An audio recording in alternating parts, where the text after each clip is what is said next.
네, 저는 비전을 이루고 싶은 휴네스의 문화인류학자 이민영이고요. 제 옆에는 전문가 두 분이 나와 계십니다. 유대인 역사를 통해 비전을 보시는 유대인 전문가 홍익희 교수님. 예, 안녕하세요. 네, 그리고 탈무드를 통해 비전을 보시는 탈무드 전문가 김정환 대표님. 네, 미스터 탈무드 김정환입니다. 네, 그리고 오늘의 특별 게스트 교육기업 휴넷의 비전 전문가 조영탁 사장님 나와 계십니다. 네, 휴넷 조영탁입니다.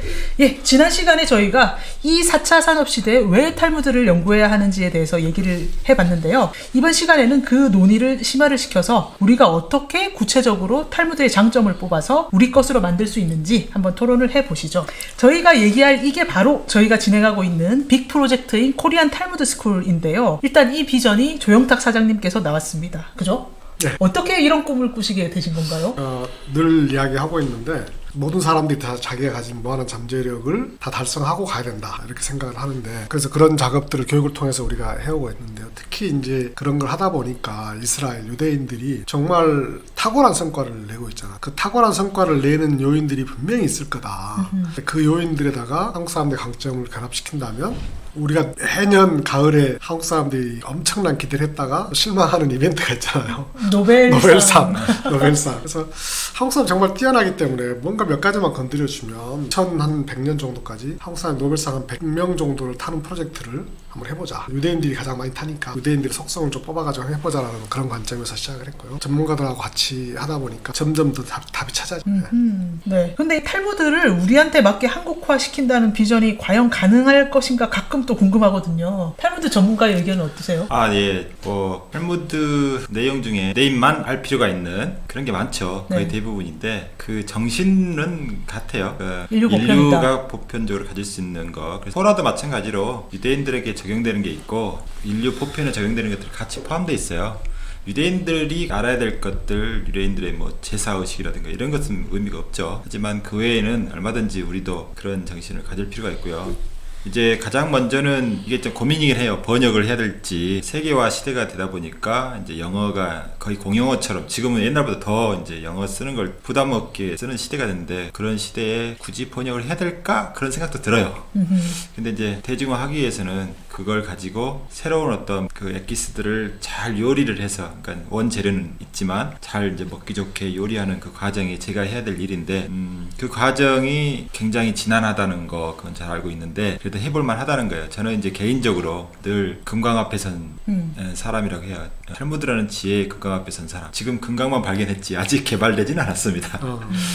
그래서 저 혼자 이제 금강 발견하고 너무 좋아하는 그런 그림이 그려지는데, 그 금강을 같이 개발했으면 좋겠다. 우리 홍익희 교수님이나 또 우리 사장님이 그런데 동반자가 돼주셔서 감사하고, 이 길이 굉장히 험난할 것이다. 그리고 쉽지 않을 것이다. 다 알고 있어요. 그렇지만 첫 발을 띄었으니까 이제 시작을 했으면 끝이 와야죠. 이제 그 끝이 언제 올지는 모릅니다. 제가 죽은 이후에 올지, 죽기 전에 뭔가 가시적인 성과를 낼지는 아직 모릅니다. 하지만 가치가 충분하다는 거예요. 금강을 캐서 같이 나눠 그 가치를 공유하면 정말 우리나라도 유대인 못지않게 큰 발전을 이룰 것이다. 유대인처럼 큰 인물들 나오려면 그만한 기초들이 있어야 되거든요. 근데 아직 우리나라는 그런 기초가 될 만한 것들이 부족하다는 생각, 그리고 유대인에서 좀 배워야 된다, 그런 생각을 주로 하고 있는데, 그 핵심적인 책, 유대인의 정신적 유산이라고 하는 거기서 좀 배워두면 많이 도움이 될 것이다, 그렇게 생각합니다. 그러면 김 대표님 개인 비전은 이렇게 정리해 볼 수 있을 것 같은데, 탈무드라는 금강을 잘 개발해서 한국인의 성장을 돕는다? 이런. 네, 그렇습니다. 비전은 네네. 비전은 한마디로 자기 존재 이유잖아요. 예. 내가 왜 이 세상에 존재하는가. 그래서 탈무드를 배우기 전까지는 특별히 사회 공동체에 도움이 되겠다 막연한 그거였는데, 지금은 이제 탈무드를 만나고 나서 구체적으로 된 거죠. 생생한 비전. 네네. 그걸로 되면서 지금 10여 년 이상 하고 있으니까 앞으로 이걸 계속 갈 것인데, 저는 이제 그런 비전을 늘 탈무드 공부하면서 생각하고요. 제가 그때 비전 가졌을 때 만든 카페가 있어요. 한국 하브루타 연합회라는 카페인데, 그 안에 제 개인 카페도 내용도 다 들어가 있거든요. 네, 인터넷 카페 말씀하시는 거죠? 네, 거기에 탈무드 공부할 때마다 그 공부한 내용들 전부 자료들을 항상 모아놔요. 그러다 보니 엄청나게 많은 자료가 쌓여서 그리고 또 이제 유대인들하고 계속 그 랍비들하고 탈무드 전문가들하고 이렇게 상생 협력하면서 많은 것들 배우고 있거든요. 그리고 제가 말씀드렸지만 예시바에도 가서 배우고 이제 앞으로 계속해서 예시바 가야 되는데 올해는 여러 가지 사정 때문에 못 갔고 그런 분들을 또 한국에 소개할 기회가 있으면 하고 싶고요. 정말 배울 만한 분들입니다. 진짜 인격적으로라든가 지적으로라든가 성숙된 모습을 보면 정말 대단한 분들이다 그런 생각을 해요. 그러니까 그런 분들을 또 같이 이렇게 같이 연구할 기회가 있으면 같이 연구했으면 좋겠다. 그거는 이제 가면 갈수록 조금씩 현실화 되는 것 같아요. 그래서 이 비즈니스하고 다 연결돼 있습니다. 좋은 사람이 사업도 잘해요. 성공할 수도 있고 그 좋은 사람 만드는 어떤 기초 작업을 만들 때 탈무드가 많이 도움되지 않을까 생각합니다. 이렇게 자연스럽게 탈무드와 연결된 김 대표님 개인의 비전을 좀 말씀해 주신 것 같고요. 네. 유대인 덕후로서 유대인과 관련된 홍 교수님 비전이 있으신가요? 자꾸 덕후 하니까 쑥스럽네. 아니 밥장도 안 주무시고 공부를 하시는데 덕후죠. 그거는 내가 게을러서 그런 거고 우선 탈무드의 의미는 전 이렇게 봐요. 사실은 탈무드는 재미없는 책이야. 율법을 다뤘으니까 재밌을 리가 없겠어요. 네. 딱딱하고. 그런데 재밌는 현상은 유대인들은 그걸 가지고 토론하면서 거기서 실용적인 거, 합리적인 거를 찾아내요. 유대인들이 생각보다 굉장히 실용적이고 합리적인 사람들입니다. 그러니까 그들이 탈무드를 가지고 친구하고 그렇게 치열하게 논쟁을 하면서 그거를 자기 실생활에 써먹을 수 있는 그 예시들을 찾아냄으로써 굉장히 실용적이고 합리적인 사람으로 이렇게 훈련되는 것 같아. 그래서 그거를 자녀 교육에도 써먹고 자기 개인적인 삶에도 써먹고 공동체가 같이 추구해야 될 뭐 비즈니스나 이런 거에 기반으로도 써먹고 하면서 재밌는 현상이 이 유대인들은 디아스포라로 세계 방방곡에 흩어졌잖아요. 근데 탈무드가 그 흩어진 민족들을 규율하는 어떤 국제법의 역할을 해요. 그래서 아무리 멀리 떨어져 있어도 그 유대인들끼리는 디아스포라의 명예를 위해서라도 신뢰를 저버리면 안 돼. 근데 무역이나 먼 거리에 있는 어음 교환이나 이런 게 사실은 신뢰 없이는 이루어질 수 없는 거거든. 그러니까 예를 들어서 옛날 이슬람 세계하고 기독교 세계하고 막 싸우고 그럴 적에도 유대인들끼리는 서로 간에 무역이 돼. 그것도 외상거래가 돼. 그리고 옛날에는 뭐 육상이건 해로건 몸에 그 금덩어리 뭐 금화나 이런 걸 지니고 가면은 도둑대나 해적들한테 다 뺏겨. 근데 유대인들만은 이게 종이 쪼가리 어음으로 이게 해결이 되는 거야. 그 시대에 그 어음이나 환어음의 그 발명이나 거래는 사실은 대단한 거예요. 그 힘이 사실은 탈무드에서 나와. 그리고 탈무드의 그 정교 의식 보면 거룩한 일을 앞두고 어떻게 내가 목욕을 하고 손을 씻고 식탁에는 하나님이 임재하는 거니까 식사하기 전에 반드시 손을 깨끗이 씻는다거나 하는 이런 의식이 그 민족을 패스트해서 살려. 그러니까 이 힘의 원천이 사실은 탈무드에서 나온 거야. 무역이나 금융이 발전하고 그들이 역병해서 살아남을 수 있고. 그러니까 이게 막연한 도덕 교육이나 어떤 윤리 교육이 아니라 실사구시의 학문이 되는 거예요. 그러니까 제가 바라보는 관점도 이 탈무드를 이게 율법의 해설서로서의 의미보다도 이게 실용적이고 합리적이고 우리 생활에 도움이 될 수 있는 그런 실용학문으로서 그것도 대중들한테 어떻게 재미있고 쉽게 전달해 줄 수 있느냐가 사실은 우리 몫이야. 그리고 교수님 비전이신 것 같아요. 아니, 그게 너무 어려운 일이 되나서 내가 함부로 그거를 내 비전이라고 얘기하기에는 굉장히 벅찬 거지만 이렇게 힘을 합치면 가능할 수도 있어요. 혼자는 힘든 일이지만 그러니까 결국 그런 뜻을 헤아리고 그거를 쉽고 재미있게 어떻게 전달하느냐 이것도 굉장히 중요한 일이에요.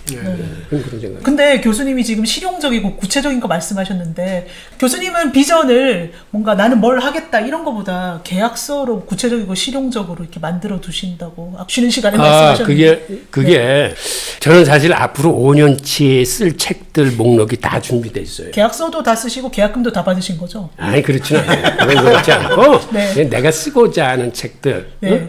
내가 올해는 뭐를 쓰고 내년에는 뭐를 쓰고 뭐를 해야 되겠다 하는 그 5년치 목록이 있는데 그거는 사실은 쉽지 않은 거예요. 거기 보면은 자본주의가 어떻게 탄생해 왔고 이게 어떻게 진화돼 왔고 그게 현대 금융자본주의로 어떻게 발전했으며 하는 그 과정에 최유대인이 그 중심에 있더라고. 그 다음에 현대 금융자본 자본주의의 문제는 뭐고 그래서 앞으로 자본주의의 롤모델이 어떻게 제시돼야 되는지라는 좀 이런 벅찬 여기에 도전하고 싶어. 근데 이게 혼자 하기에는 굉장히 벅찬 거니까 일종의 나름대로 비전으로 삼아서 내가 내 프로필에다가 그 아주 이걸 5년치를 이렇게 쫙 박아놨어. 어떻게 쓰겠다. 거의 뭐 쉐마 이스라엘하고 비슷한 것 같은데요. 그걸 보면서 계속 되새김질 하시는 거죠. 그렇지. 나만 볼 뿐만 아니라 프로필 보내달라고 하면 이거 내가 쫙 보내줘. 보내줘.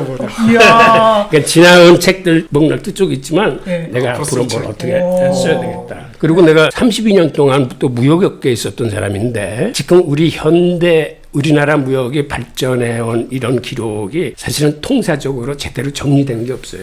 그것도 더 이상 기억이 훼손되고 자료가 멸실되기 전에 이거 내가 해야 될 일이 아닌가라는 그런 욕심도 있어요. 소명을 받으신 듯한. 그런 게 어떻게 보면 비전이면 비전이라고 할 수 있는 거죠. 예. 네. 사장님은 어떠신가요? 평소에 비전을 필사하신다고 제가 들었는데 오늘도 하고 오신 건가요? 옛날에 많이 했고요.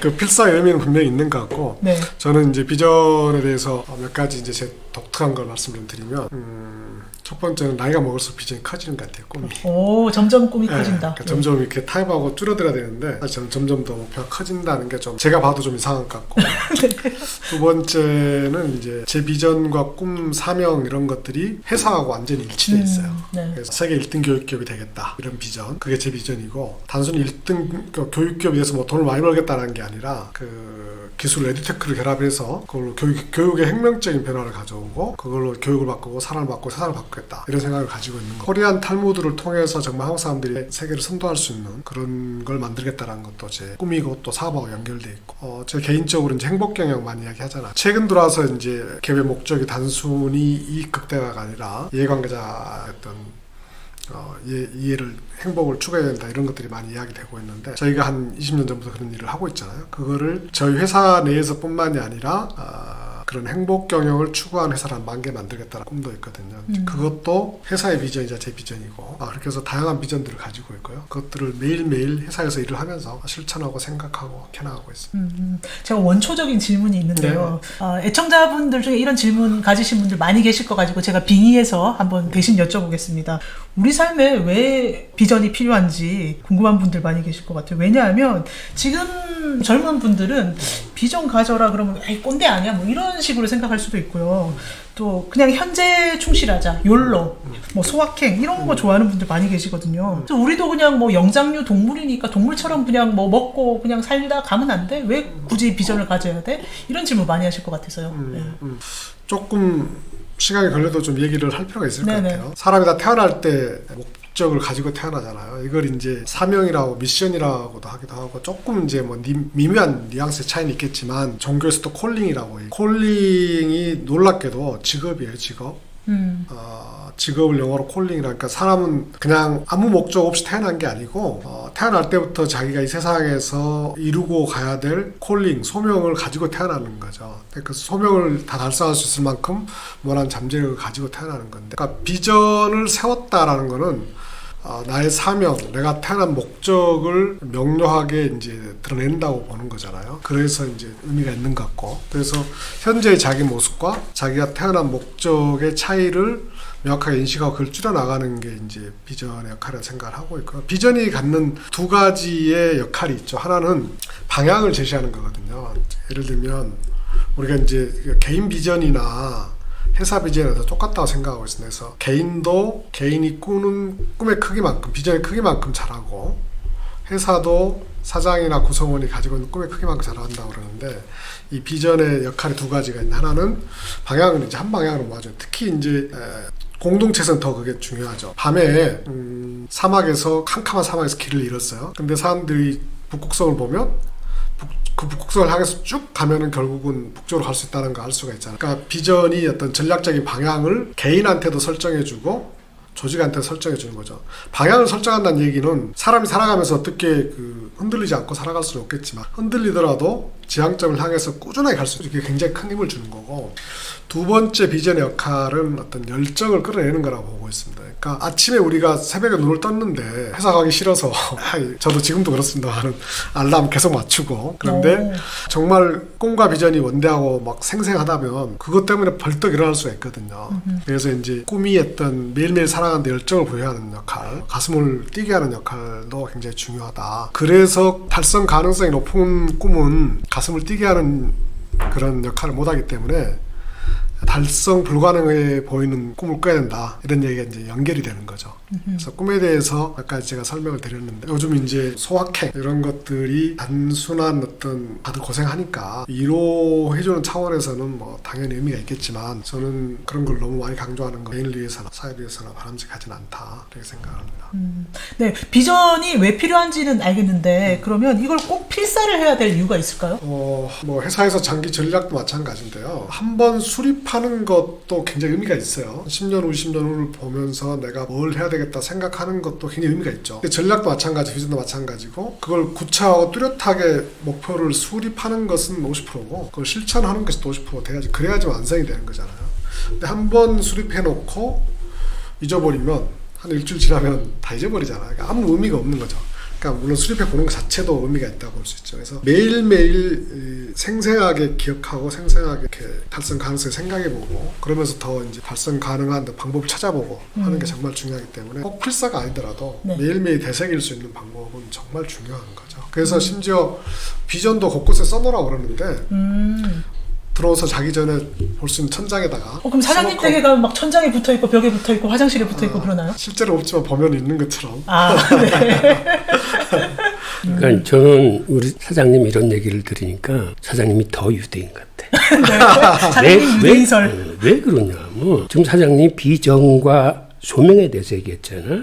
이게 사실은 유대인은 삶에 살아가는 목적으로서 가장 중요한 거예요. 오, 네. 유대인들은 13살에 성인식을 할 때 아이한테 물어봐.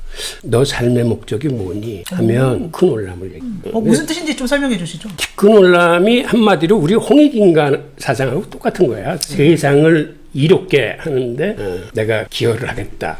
된 거거든. 그러니까 티크놀람의 원뜻은 하나님이 세상을 창조하셨을 때 이 세상을 완벽히 창조하신 건 아니에요. 그리고 지금도 당신은 이 창조 사업을 계속하고 계세요. 그래서 우리 인간은 하나님의 파트너로서 하나님의 창조 행위를 도우는 거야. 그러니까는 세상을 좀 더 살기 좋은 사회로 개선하는데 힘을 보태는 거야. 그게 티크놀람 사상이에요. 그게 우리 홍익인간의 세상을 널리 이롭게 하겠다는 거고 사실은 같아. 그러니까 우리 한민족도 대단한 민족이에요. 우리는 건국되면서 이미 티크놀람 사상을 한 건데. 그러니까 그래서 유대인 기업가들을 보면은 그들이 비전에 굉장히 강해요. 이 회사가 어떻게 사회적으로 기여를 할 건지. 예를 들어서 구글이나 페이스북은 인터넷 보급을 위해서 그들이 인공위성을 띄우고 드론을 띄우는 게 세상을 정보 공동체로 만들겠다는 비전이 있어서 그래요. 그 사람들이 그걸로 돈을 벌겠다는 것보다는. 그런데 지금 조 사장님의 비전이라는 게 바로 티크놀람 사상을 얘기하는 거고, 그 다음에 소명이라는 게 유대인들은 하나님이 사람을 창조할 적에 흙으로 빚은 다음에 그 코에 생기를 불어넣었다는 게 그때 당신의 영혼을 나눠준 거라고 유대인들은 생각을 해요. 근데 그 영혼을 나눠주셨을 적에 하나님이 무책임하게 영혼만 나눠준 게 아니라 그 영혼이 세상에 나가서 합당하고 거룩한 생활을 할 수 있도록 그 영혼에 걸맞는 각자 다른 달란트를 주셨다고 하나님은 그게 소명이에요 사실은. 그래서 자신의 달란트를 찾아내서 갈고 닦아서 그 분야에 우뚝 서가지고 그 달란트를 가지고 티크놀람을 이루는 거예요. 그게 바로 소명이에요. 유대인들은 그렇게 생각을 해요. 그래서 누구나 달란트를 갖고 태어나서 유대인의 자녀 교육이나 학교 교육의 목적은 그 사람의 탤런트를 찾아내는 거를 도와주는 거예요. 그래서 유대인들은 자기가 잘하는 걸 찾아내는 거야. 달란트가 내가 못하는 수학이 있지 않아. 내가 예를 들어서 역사를 잘한다면 나는 역사가로서의 어떤 달란트가 있는 거고 나는 굉장히 놀기를 좋아한다. 게임하기 좋아한다면 어쩌면 그 사람의 달란트는 그 게임에 있을지도 몰라. 하여튼 하나님은 사람을 획일적으로 만들지 않고 누구나 세상의 개선에 기여할 수 있는 달란트를 갖고 태어나겠다는 걸 유대인들만큼 철석같이 믿는 민족이 없어요. 그래서 그들의 부모는 제 아이의 달란트가 어디 있을까 하고 그거를 어떻게 찾아주냐 하면 아이가 보이는 호기심 쪽에 걔가 재밌어하고 즐거워하고 보람있게 느끼는 일쪽에 있을 거라고 생각하기 때문에 어려서부터 잠들 때 되면 항상 책을 읽어줘. 그래서 애가 뭐에 흥미를 느끼는지를 관찰해요. 그래서 흥미를 느끼는 쪽으로 아이를 유도하면서 아이 스스로가 자기의 달란트를 찾아낼 수 있게 만들어. 그리고 그 달란트를 가지고 세상을 이롭게 하는 그걸 자기 직업으로 삼는 거예요. 그게 소명이에요. 근데 방금 우리 사장님 말씀하신 게 바로 비전과 그 소명이 유대인의 그 의식하고 똑같네. 사장님 혹시 유대인 유대인이신가요? 한국계 유대인. 근데 이 지금 비전 말씀하시고 또 필사하시는 거는 쉐마 이스라엘 기도하고 너무 비슷하지 않아요? 쉐마 이스라엘은 쉐마 이스라엘 뭐 영어로 하면 오 이스라엘 들어라 뭐 이런 뜻인데요. 이 들으라 이 말은 말씀을 순종하겠다 하나님 백성으로 살겠다 짧게 앞에 말을 따서 쉐마라고 해요. 뒤에 보면은 이제 신명기 4장 6장 4절에서 9절 말씀을 쉐마라고 합니다. 근데 그 쉐마에 해당되는 게 세 군데가 나와 있어요. 출애굽기 2군데, 신명기 1군데에서 물론 정확하게 똑같은 구절은 아니고요. 근데 신명기 4장의 4절에서 9절 말씀은 쉐마로 시작해요. 그래서 쉐마 구절이에요. 다른 구절은 쉐마로 시작하지 않는데 그 구절만 쉐마로 시작해서 쉐마는 영어로는 이제 히어고 그 다음에 우리말로는 들어라. 아침 오전에 기도할 때 한번 외우고 그 다음에 저녁에 밤에 외우고요. 그 다음에 잠잘 때는 절반만 외워요. 네. 신명기 6장 4구절인데 전반절과 후반절이 있어요. 네. 이제 우리 하나님 여호와는 하면서 사랑하라까지가 전반절. 그 다음에 오늘 읽은 이 말씀을 쭉 하면서 그 다음 마지막이 후반절인데 아침 저녁으로 전체를 다 외워요. 그 다음에 자기 전에 전반절만 외워요. 그러니까 이게 아침, 점심, 저녁으로 나의 소명과 비전을 계속 잊지 않도록 새기고 또 새겨서 완전히 체화돼서 주파수를 거기에 맞추고 사는 거네요. 예. 그래서 하나님의 백성이 되는 거거든요. 그게 하나님 백성으로서 내가 어떻게 살 것이냐 그 안에 다 들어가 있어요. 쉐마 말씀이 십계명하고 연결돼 있고 십계명은 613개 계명과 연결돼 있어요. 그러니까 요걸 외운다는 것은 내가 613개의 계명을 철저히 지키겠습니다. 그래서 하나님 백성으로 살겠습니다 하는 자기 선언인 거예요. 자기 선언. 예, 네. 그렇게 살면 세상이 티끌올라 네. 좋아진다는 거예요. 예. 그 애청자들을 위해서 쉐마를 좀 간단히 설명하자면 쉐마는 사실은 두 가지 메시지야. 하나는 온 마음을 다해서 하나님을 사랑하려는 거 하나. 또 하나는 거듭 자녀한테 가르쳐라. 잘 때든지 일어날 때든지 앉을 때든지 길을 갈 때든지 항상 가르치라고 돼 있어요. 저는 뭐 종교인은 아니지만 그 쉐마 이스라엘 기도에 대해서 읽을 때마다 뭔가 약간 전율이 오는 게 사람이 뭔가를 이루려면 계속 되새김질하고 머릿속에 그거에 딱 주파수를 맞추고 있어서 반복하고 또 반복해야 이 꿈을 이룰 수 있구나 이런 게 참 공감이 되더라고요. 네. 그런 의미에서 유대인한테서 배우고 가르친다는 건 굉장히 중요한 거예요. 그리고 달란트 관련해서 내가 나 궁금한데 달란트가 탤런트 같은 건가요? 예. 맞습니다. 그걸 달란트라고 하는데 예를 하나 들게요. 아인슈타인 같은 경우가 사실은 달란트의 좋은 예인데 우리가 아인슈타인은 대단한 과학자이기 때문에 공부도 잘하고 아주 천재인 줄 알죠. 사실은 그렇지 못했어요. 네. 아인슈타인이 4살 때까지만 해도 얘기를 못해서 굉장히 어눌했어요. 그래서 친구들 사이에서 왕따야. 뭐 대화가 안 되니까. 네. 그리고 고등학교 때 공부를 못해서 중퇴해 고등학교를. 그다음에 대학 입시에 떨어져. 생각보다. 네. 그 위대한 수학만 과학자가. 잘해요. 그래서 그럼에도 불구하고 아인슈타인의 어머니는 자기 자식의 탤런트가 분명히 있는데 그게 어디 있는지를 몰라가지고 여러 가지를 시켜봐. 그중에 하나가 바이올린이야. 그러니까 처음에 바이올린을 배우다가 싫어서 안 배워. 근데 유대인은 싫어서 안 배우면 그거 굳이 강요를 안 해요. 근데 어느 날 아인슈타인이 다시 바이올린을 잡고 스스로 혼자 바이올린을 치기 시작하는데 바이올린을 치고 7년째 되는 날 아인슈타인이 뭘 하나 깨달아. 네. 그게 뭐냐면 이거 음악이 수학으로 돼 있네. 이거 수네.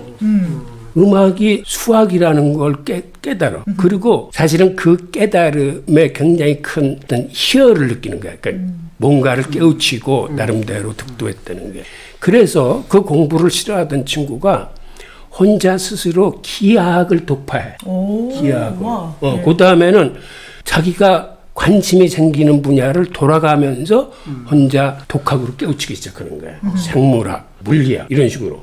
그래가지고 이제 대학에 들어가고 대학을 다니면서도 자기가 관심이 있는 분야를 공부해.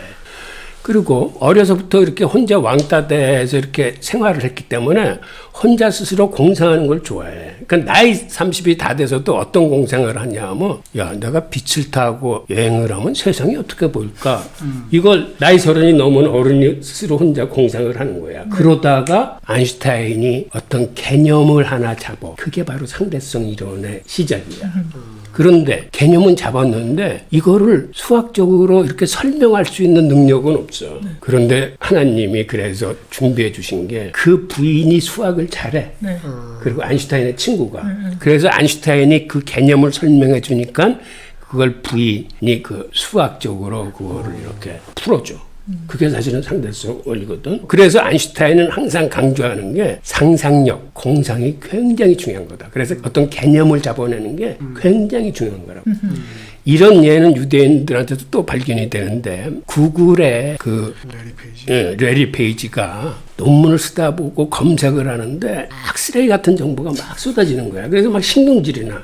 아니 정보를 좀 중요한 순서대로 넣어야지 이거 뭐 뒤죽박죽 나오니까는 찾아보는데 힘들어. 그래서 레리가 어떤 생각을 하냐면 이거 논문에서 보면 피인용 개수가 많은 논문이 좋은 논문인데, 즉 정보도 다른 사람이 많이 찾아보고 가져가는 정보가 좋은데, 그래서 논문의 그 개념을 정보 검색에다 그 도입을 시킵니다. 그래서 그 링크드 개념이라고 그러는 건데, 그래서 이 친구도 그 개념은 잡았는데 그걸 수학적 알고리즘으로 풀어낼 수 있는 능력은 없어. 그때 그 얘기를 옆에서 듣고 있던 세르게이 브린이 그거 내가 해볼 수 있는 것 같은데 하고 알고리즘을 만들어내. 그러니까 유대인들을 보면 혼자 능력이 있어 북치고 치고 다 한 사람은 없어. 네. 그 친구들이 혼자 있으면은 상대성 이론도 안 나왔고 지금 구글이라는 기업도 안 탄생해. 이게 친구하고 이렇게 혹은 와이프하고 같이 이렇게 하면서 그 도움을 받으면서 다 나온 거거든. 네. 그러니까 그러한 비전이나 소명도 같이 할 적에 이게 나오더라. 그러니까 그런 의미에서 아이를 믿고 그 탤런트를 찾게 해준 그 아인슈타인의 그 어머니 같은 사람들의 탤런트에 대한 믿음이 굉장히 중요한 거예요. 유대인들은 아이들을 씨앗으로 봐요. 씨앗 안에 작게 보이지만 그 안에 DNA가 다 들어가 있잖아요. 여기에 이제 자라날 때 어떤 건지 이제 관찰하는 게 부모의 역할이죠. 그래서 하나님이 이 세상에 태어나게 할 때는 자녀 안에 달란트와 선한 마음을 동시에 다 주고 있기 때문에 부모들은 그걸 잘 키워주는 역할만 하면 되는 거예요. 그래서 가장 큰 부모의 죄가 뭐냐면 지 마음대로 그걸 정하는 거예요. 아이에 맞추지 않고 자기가 딱 정해놓고 아이를 그걸 몰아가는. 그건 우리나라에서 굉장히 많이 하잖아요. 그러니까 유대인들은 그거 엄청나게 큰 죄로 보거든요. 도대체 유대인들은 상상할 수가 없어요. 그걸 부모가 어떻게 감히. 그런데 우리는 그런 것들을 이제 아무 생각 없이 하는 것이 참 문제죠. 네, 요즘 사실 코로나 때문에 집 밖에 애들이 못 나가고 있잖아요. 그래서 어떻게 잘 키우고 싶은데 너무 고민이 많으실 것 같아요. 요즘 어머님, 아버님들이. 그래서 이 시국에 우리가 어떻게 하면 좋을지 좀 조언을 해주시면 좋을 것 같아요. 혹시 집에서 어떻게 하면 좋을지 묘안이 있으신가요? 유대인들은 이건 원론적인 얘기지만 집에서 부모들이 어떻게 했냐면 같이 그 식사를 하면서 아버지가 많은 얘기를 해줘요. 아이한테. 그래서 어린아이가 자라나면서 단어의 인지는 사실은 밥상머리에서 아빠한테 들었던 단어들이 70-80%를 차지한대요. 그거는 타겟에서 아이한테 얘기를 많이 해주는 게, 그러면서 아이의 궁금증도 물어보고 이렇게 아이하고 대화를 하는 게 굉장히 중요하고, 또 하나는 요새 젊은 아빠들이 좀 알았으면 하는 게, 아이가 잠자리에 들면 가면 항상 옆에 가서 책을 15분 이상 읽어줍니다. 그리고 그 과정에서 아이가 어느 쪽으로 호기심을 보이는지를 이렇게 관찰하는 거예요. 뭐 과학책을 읽어줬을 때 아이가 호기심을 보이는지 아니면 뭐 음악을 들려줬을 때 더 리액션이 많은지, 그래서 아이가 호기심을 보이는 쪽으로 아이를 유도하는 거예요. 그러니까 요새같이 코로나로 아이들이 집 밖에 못 나가고 집에 있을 적에 이런 거를 원형한다면 좋을 거라는 생각이 들면서, 또 하나는 그런 거 아니더라도 평소에 아이가 어느 쪽에 호기심을 갖고 있는지 그걸 관찰하는 거예요. 그래서 아이의 어떤 상상력이나 아이의 공상의 범위를 넓혀주는 겁니다. 그러니까 부모가 의도적으로 이 아이를 의사를 만들어야지 하면서 맨날 그 청진기 이런 토이만 사다 주는 게 아니고 네. 아이가 근본적으로 어느 쪽으로 생각이 기울어져 있는지, 그러니까 자유롭게 많은 걸 접하게 하면서, 요새는 뭐 우리 한국 부모들은 뭐 텔레비도 못 본다, 뭐도 못한다 해서 금지하는 게 많은데, 일단은 아이한테 그 자유를 줘가지고 애가 뭐를 좋아하는지, 뭐를 즐겨하는지 보면서 그쪽으로 이렇게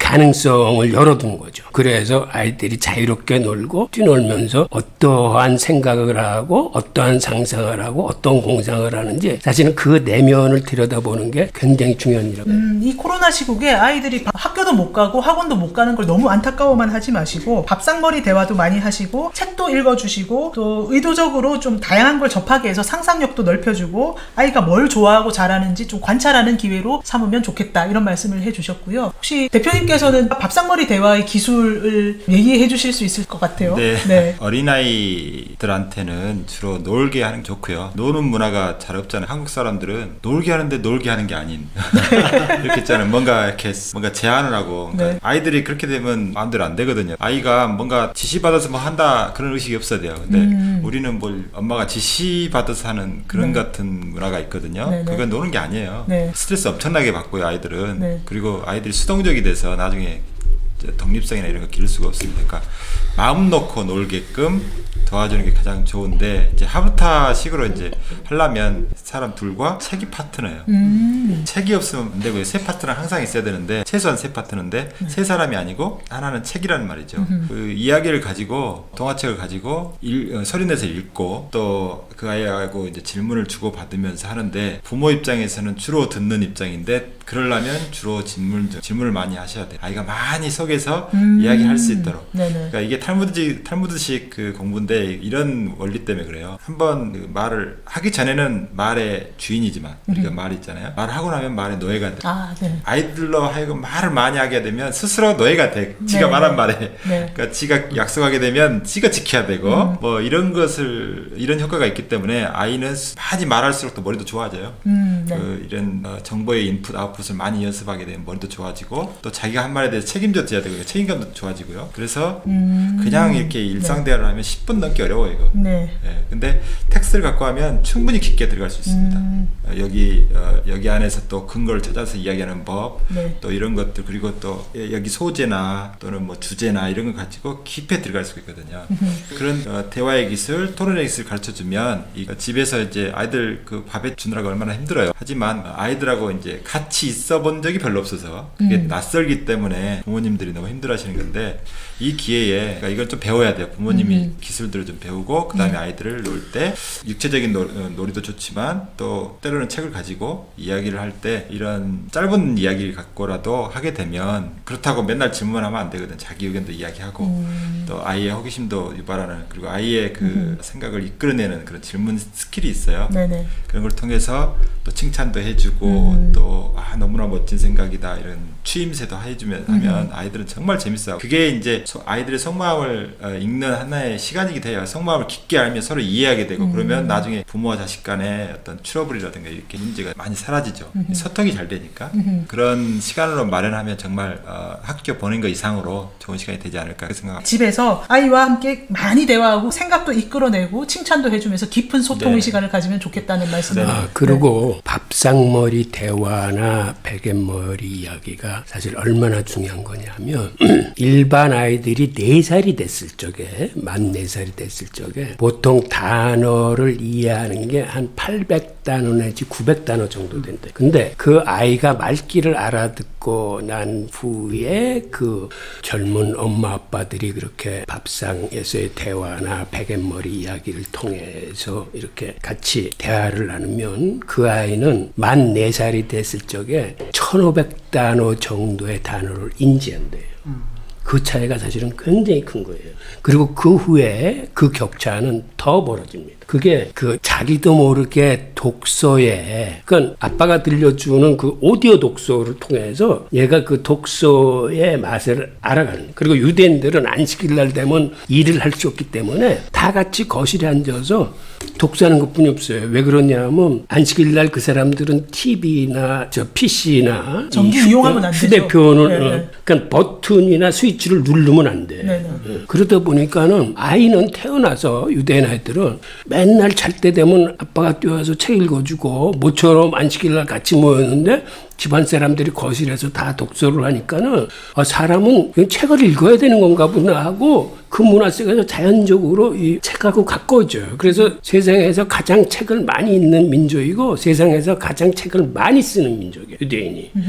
그게 어떤 식으로 사실은 발전을 하냐면 나중에 걔네들이 고등학교 졸업하고 대학 입시를 볼 적에 SAT라는 그런 시험을 치는데 그거는 영어하고 수학으로 돼 있어요. 그래서 그 친구들이 수학을 우리 한국 애들만큼 그렇게 잘 보지 못합니다. 수학은 우리가 훨씬 점수가 좋아. 그럼에도 그 친구들이 성적이 좋은 이유는 백인 애들보다 영어 시험에서 20-30% 점수를 더 받아.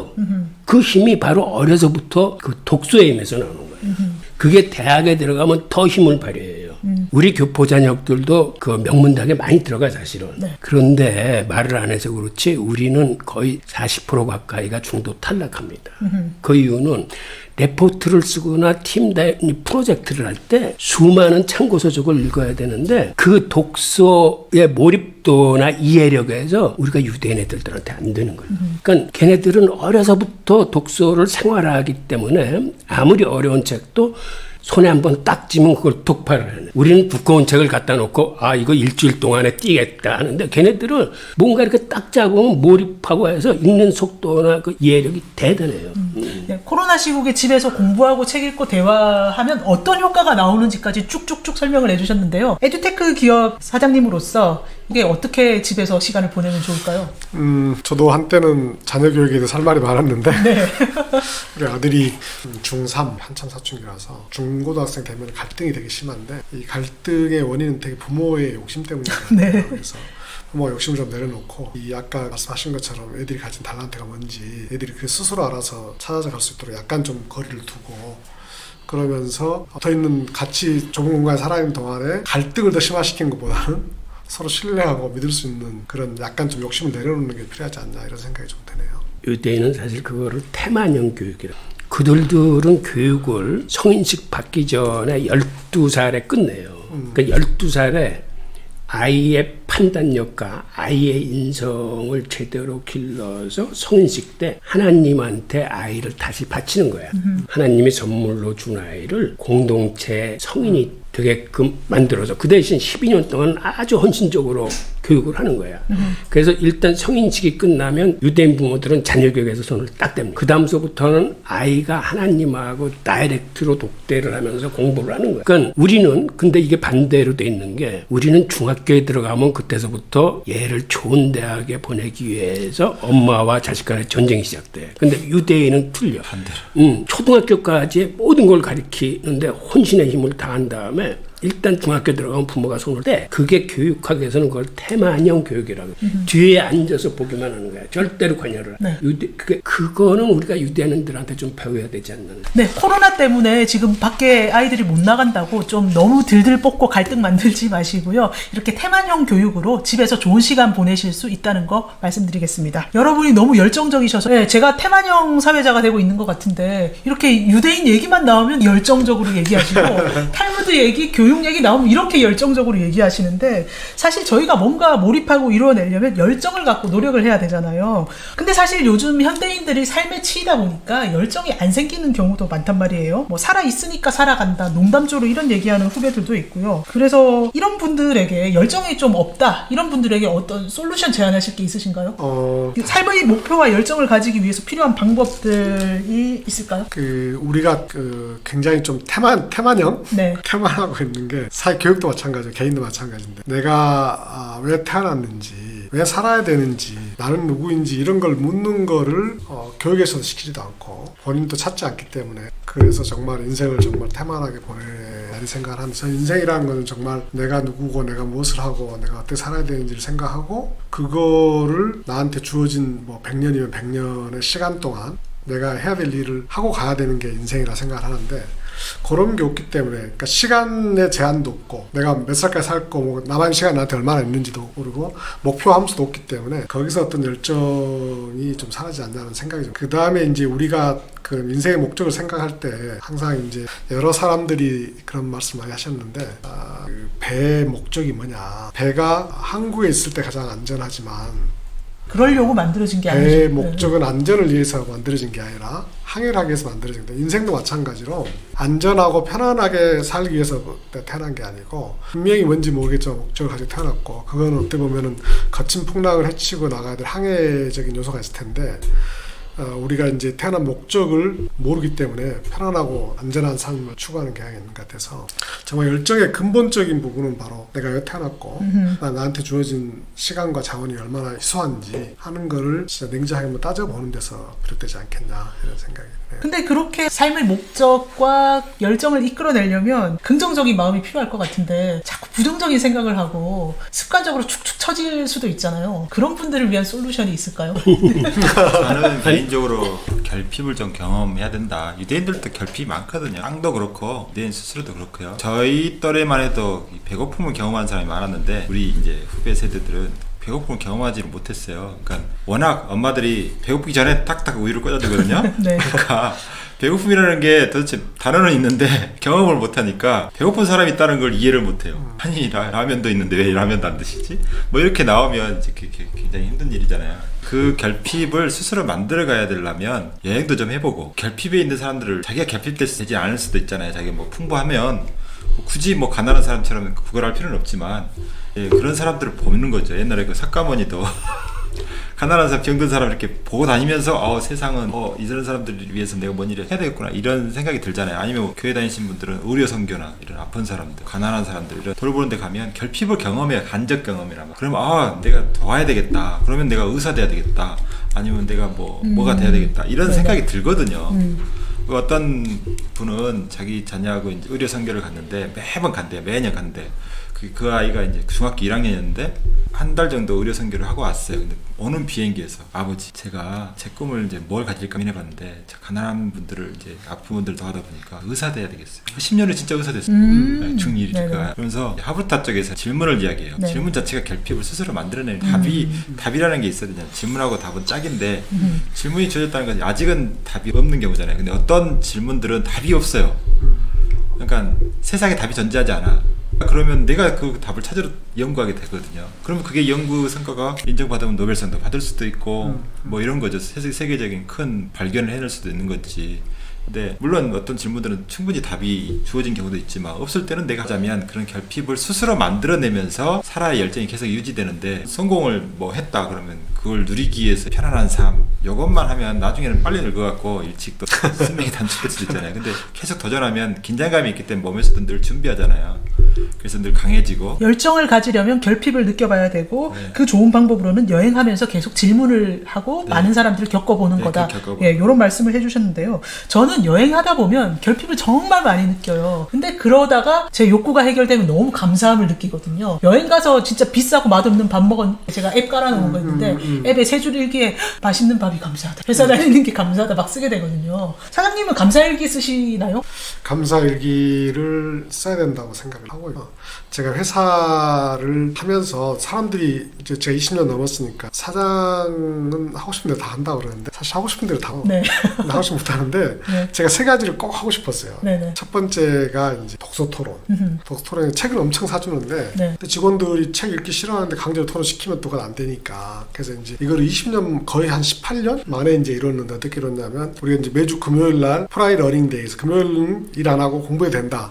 대신 금요일 마음대로 공부해도 되는데 물론 일을 해도 되지만 자기 스스로 알아서 공부해도 되는데 대신 회사에서 공부할 시간을 줬으니까 팀별로나 사람들끼리 모여서 한 달에 한 번씩은 독서 토론을 금요일 날 하자. 이렇게 해서 이제 독서 토론이 많이 정착이 되고 있거든요. 그래서 독서 그러면 이제 우리 직원들은 최소한 1년에 12권은 읽게 되는 거니까 그래서 독서 토론을 좀 하는 문화를 만들고 싶었고 그래서 그걸 강제로 할 수 없으니까 그런 방법 했었고 두 번째는 이제 남을 돕는 걸 해주고 싶었어요. 매칭 그랜트라고 해서 고민하다가 이제 자기 월급의 끝전 중에서 뭐 10원 단위도 있고 100원 단위도 1000원 단위도 만원 단위 10만원 단위 저는 이제 10만원 단위를 끊어가지고 네. 10만원 단위 이하로 이제 하는데 우리 직원들은 이제 돈이 많지 않으니까 뭐 1000원 단위로 끊어도 뭐 몇백원 단위 끊어더라도 자기가 끊는 단위에 그만큼을 월급에서 떼면 회사에서 곱하기 1을 해주고 이제 그렇게 해가지고 이제 이거를 저희가 1년에 몇천만 원을 모아가지고 그걸로 이제 우리 잘 모르지만 거하원에서 고3이 지나면 거울 나와야 돼요.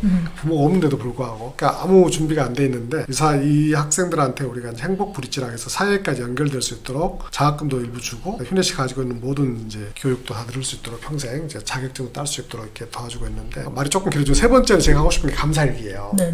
그러니까 전 직원들이 감사일기를 썼으면 좋겠는 거예요. 네. 근데 이거를 강제로 할 수는 없잖아요. 그쵸? 감사일기 하면 네. 자기 너무 행복하고 네. 서로 상대한테 감사해주니까 서로 친절 느끼고 서로 사이도 좋아지고 그러니까 하고 싶은데 아직도 못하고 있어요. 그래서 감사일기를 회사에서 어떻게 좀 적용시켜 볼 것인가 고민을 많이 하고 있는데 저는 이제 우리 회사를 넘어서 사람들이 정말 그냥 너무 당연한 것 같이 보이는 것을 감사할 수 있는 이런 문화만 만들어도 사회가 많이 행복해질 것 같다. 그래서 감사일기는 제가 또 꿈 중에 하나가 감사일기 모든 사람이 쓸 수 있도록 하는 그런 걸 만들고 싶어요. 그러면 에듀테크 기술로 앱을 만드시면 돼요. 네, 그래서 한번 좀 계속 고민하고 있고요. 네. 저희가 이제 여러 가지 사업들을 많이 하고 있는데 그로우라고 이제 자기 개발 앱을 만들고 있는 그 앱 안에 이제 감사일기를 쓰게 만들고 그다음에 그걸 다른 사람한테 전달해 줄 수 있는 그런 기능들을 넣기 위해서 고민을 하고 있습니다. 근데 또 감사일기는 아니지만 사내에서 감사의 문화를 만드시려고 저희 사내 게시판에 누군가에게 감사를 표하면 회사에서 커피 쿠폰 쏴주고 네. 이런 물질적으로 도와주는 걸 최근에 시작하셨잖아요. 감사와 칭찬. 네네. 그러니까 어떤 사람이 잘했다 칭찬해주고 고맙다라는 거를 이제 게시판에 올리면 저희가 올려주는 사람, 받는 사람한테 커피 한 잔씩 주는 이런 걸 하다 보니까 많이 늘어나고 있어요. 네네. 그래서 사람들 마음속에 다 그런 게 있구나. 근데 이제 약간 귀찮기도 하고 습관이 안 돼서 못하는 거니. 우리가 이제 교육계획이나 이제 한 사람들이 이제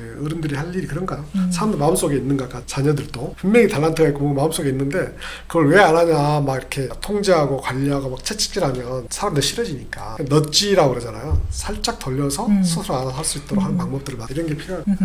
네, 저희가 감사에 대해서 얘기해봤는데요. 예, 교수님 하실 말씀 있으시죠?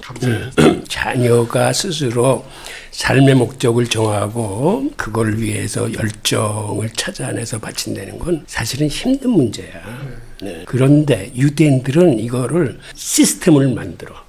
그들의 시스템을 보면 놀란데 가정도 그렇고 어떤 직장도 그렇고 공동체 생활에서 그런 것들이 우러날 수 있도록 만드는데 예를 들어서 자녀 같은 경우를 보면 유대인 엄마들은 그 목욕을 시키면서 하는 기도문이 있어요. 네. 그러니까 암송을 통해서 예를 들어서 애 머리를 씻길 적에는 이 머릿속에 하나님의 지혜와 세상의 지식이 담기게 하시고 그 다음에 손을 씻기면서는 이 손은 다른 사람을 칭찬하고 축복하는 손이 되게 하시고 발을 씻기면서는 이 다리는 세상을 뛰어다니면서 우리 민족을 매겨 살리게 하시고 그러면 아이는 수백 번도 엄마한테 더 그런 목욕을 하면서 자기도 뭐 이렇게 쇠뇌돼. 아, 내 머릿속에는 세상의 지식이 담겨야 되는구나. 나는 다른 사람을 칭찬하는 사람이 돼야 되겠구나. 나는 훗날 비즈니스를 일으켜서 내가 우리 민족 매겨 살려야 되겠구나. 라는 게 잠재의식 속으로 들어가서 이게 자기 암시가 되고 어떤 실현감, 자존감의 기반이 돼. 뿐만 아니라 그들이 하루에 그 3번 바치는 8조의 축복 기도문이 있는데 그게 앞뒤 3개는 하나님에 대한 찬양이고 4번째에서부터는 하나님에 대한 그 청원하는 기도가 나오는데 그 첫째가 뭐냐면 하나님으로부터 오는 지식과 하나님으로부터 오는 통찰과 깨달음을 허락하소서 그래. 이걸 하루에 3번씩 외치면 그 어떤 지식에 대한 그 탐구심 이런 게 자기 초면에 걸리는 거야. 자기 암시가 되는 거지. 그 다음에는 내가 회개할 수 있는 사람이 되게 해주시고 저희 죄를 용서해 주시고 하는 게 2번째로 나와요. 그 다음에는 저희의 궁핍함을 보시고 이 궁핍에서 벗어날 수 있는 능력을 주십시오 그래. 그 얘기는 비즈니스나 돈을 버는 거 자체를 다른 종교에서는 사실은 그걸 권하지 않는데 유대교에서는 그게 하나님으로 받는 축복의 하나로 변하는 거야. 그러니까 스스로도 궁핍함에서 벗어나서 성공하려고 두는 거고 그 다음에는 제가 받는 마음의 고통에서 벗어나게 해주시고 우리들의 상처를 치유해 주시고 하면서는 이건 어디하고 연결되냐면 유대인들은 공동체 약자를 돌보는 게 의무야. 그게 선택의 문제가 아니고 그러니까는 고통과 상처에서 치유될 수 있게 내가 바라는 것만큼 공동체에 그렇게 약자가 있으면 그들은 사실 때로 달려들어서 그 친구를 자립시키거나 성공시켜요. 그걸 헤세드 정신이라고 그러는데 그게 사실 유대인의 굉장히 강한 점이야. 개인적인 역량도 뛰어나지만 그렇게 누군가의 어려움을 같이 달려들어서 헌신적으로 그를 자립시키고 성공시킨다는 게 이게 공동체 생활에서는 굉장히 중요한 건데 이걸 하루에 3번씩 외워봐. 이게 자기 암시가 되는 거야. 그리고 내가 살아가면서 내가 뭐를 해야 되겠구나 라는 자기의 목표가 생기는 거야. 그리고 그 목표가 생기면 거기에 헌신할 수 있는 열정의 토양이 되는 거거든. 그러니까 스스로 네가 네 삶의 목적과 거기서 열정을 찾아서 이렇게 뭔가 해봐 라고 막연하게 던져놓는 게 아니고 그러니까 어려서부터 엄마가 계속해서 이 머릿속에 세상의 지식에 담기게 해주시고 그 다음에 자기 스스로 하루에 3번 내가 하나님으로부터 오는 지식과 통찰과 깨달음을 알게 허락해 주시고 이게 당연히 그 과정에서 자기의 목표와 열정을 찾아내는 이게 시스템화되어 있는 거예요. 근데 이제 유대인 교육은 어릴 때부터 그렇게 열정과 비전을 찾도록 교육 시스템이 딱 돼 있는데 한국에서 그런 교육을 못 받고 자랐다면 스스로 이 성장하고 싶은 마인드셋을 가지는 수밖에 없을 것 같아요. 우리 공부 계속 유대인 공부 이야기인데 정말 부럽게도 이제 시스템적으로 다 돌아간 그게 이제 안 돼 있는 게 안타까운. 아까 이제 사람이 너의 목적이 뭐냐 이제 이런 것을 질문을 잘 안 한다 그랬는데 공부도 마찬가지로 내가 공부하는 목적이 뭐냐 하는 걸 명확하게 해야 되거든요. 그래서 공부가 정말 중요한데 유대인도 그렇고 한국 사람들도 그렇고 학습을 잘해서 성공했다고 그러는데 유대인하고 한국 사람들하고 이제 공통점도 있고 다른 점도 있고 예를 들어서 우리 대표님 계속 말씀하시는 이제 그런 것들인데 한국 부모들은 이제 자녀들이 학교 가서 뭘 배웠냐라고 물어보고 유대인 부모들은 이제 오늘 무슨 질문했냐 이렇게 물어본다. 또 한 가지는 한국은 이제 학력, 역할 때 역사 역자, 그러니까 무슨 대학을 나오고 가방끈이 얼마나 기냐를 과거를 중요하게 생각하는데 유대인들은 얼마나 계속 학습하느냐는 중요한데 계속해서 학습할 의지 이게 이제 그로스 마인드 셋인 거죠. 그래서 이제 그런 그 학습의 중요성인데 가장 저는 근본은 공부의 목적을 생각하느냐 안 하느냐 거기서부터 출발한다고 생각하는데 사람들한테 너 왜 공부하느냐 학생들도 마찬가지 어른들도 마찬가지 그럼 답을 잘 못해요. 그래서 제가 생각을 해보니까 첫 번째는 공부 그 자체가 목적인 경우가 있어요. 공부 자체에서 깨달음 얻었을 때 행복한 거 세로토닌 나온다 그러잖아요. 그거를 공자가 말씀하셨잖아요. 하기 싫으면 버르게 하라. 배우고 또 익히면 이 또한 즐겁지 않아요. 그러니까 2500년 전에 공자는 이 공부 자체를 목적으로서의 공부를 알았던 거고 이제 우리 과학적으로 세로토닌 나와서 우리가 한 가지 몰입하면 행복하잖아요. 그런 것들이 이제 공부의 목적이 되고 또 한 가지 수단으로서의 공부인데 수단으로서의 공부는 또 나눠보면 우리는 그러니까 목적으로서 공부는 생각 안 하고 수단으로서 공부만 생각하는데 수단으로서 공부를 다시 나눠보면 2가지가 하나는 우리나라에서 일반적으로 하고 있는 좋은 대학 가기 위해서 좋은 대학 가면 그 다음부터는 이제 일생이 보장된다 생각하니까 어느 대학을 나오느냐에 따라서 일생이 결정적으로 좌우된다 생각하기 때문에 그 대학을 가기 위해서 공부를 한다 했는데 이제 우리가 일반적인 현상인데 그러니까 대학을 졸업하면 공부를 안 해버리는 거예요. 그 수단으로서의 공부도 또 확장시켜보면 내가 일을 잘하기 위해서 성공하기 위해서 또는 내 비전을 달성하기 위해서 삶을 달성하기 위해서도 수단이 될 수 있으니까 근데 이제 수단으로서 공부를 봤을 태어났을 때도 과거에는 이제 지식이 변하지 않고 세상이 변하지 않고 태어나서 죽을 때까지도 이제 공부하고 졸업하고 나서 얼마 안 됐기 때문에 학교 들어가기 위해서만 공부한 것만 가지고도 먹고 살 수가 있었는데 지금은 이제 세상이 워낙 급격히 변하고 인생이 100살까지 늘어지다 보니까 그걸 캐치하기 위해서는 수단으로서도 지속적으로 공부를 해야 되는 거죠. 그래서 이제 요즘 나오는 게 그로스 마인드셋이 너무 중요하다. 그로스 마인드셋하고 픽스드 마인드셋은 고착 마인드와 성장 마인드라는 굉장히 중요하다고 생각하는데요. 고착 마인드는 내가 다 알고 있다고 생각하는 거예요. 더 이상 배울 필요가 없다. 더 이상 배울 게 없다. 네. 배울 게 없다. 그러다 보니까 이제 거기서 멈춰있거나 멈춤이라는 것은 요즘 세상에 퇴보하는 거거든요. 근데 성장 마인드셋을 가지고 있는 사람들은 내가 아직도 부족하다 생각하니까 지적 겸손을 가지고 있고 호기심을 가지고 있고 끊임없이 공부하는 거죠. 이 사람들은 지속적 성장을 하는 거고 그래서 이제 크로스 마인드셋 되게 중요하다. 정리해서 말씀드리면 공부의 목적은 목적으로서 공부도 있고 수단으로서 공부도 있고 수단으로서 공부는 평생을 어떻게 행복하게 성공하게 살아갈 것이냐에 대한 거고 그것의 기본적인 거는 크로스 마인드셋이고 정말 다행스러운 것은 과학이 밝혀주고 있는 것은 뇌 가소성을 위해서 과거에는 우리가 뭐 20살까지 뇌가 발전하고 그다음부터 뇌가 발전 안 한다 근데 요즘은 이제 계속 공부하면 할수록 뇌가 좋아진다 그러니까 그래서 60, 70, 80 되더라도 끊임없이 공부하고 질문하고 지적의식 가지면 좀 더 발전할 수 있으니까 우리가 그렇게 가야 된다. 그래서 이제 크로스 마인드셋을 굉장히 중요하게 생각하죠. 사장님이 확실히 유대인이네. 이게 왜 이러냐면 네.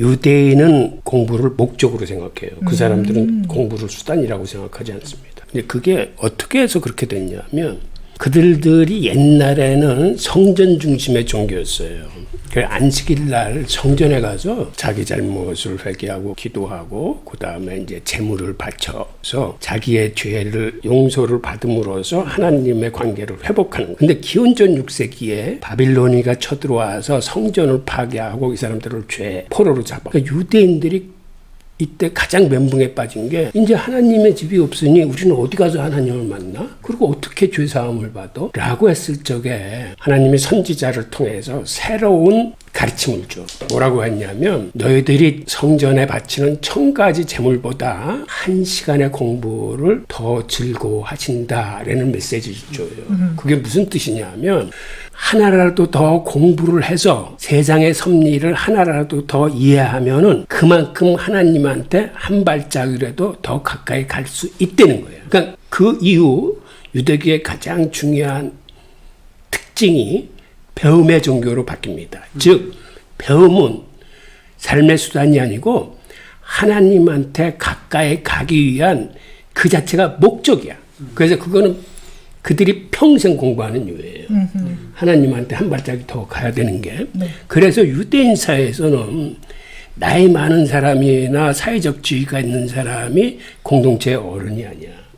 공부를 많이 한 사람.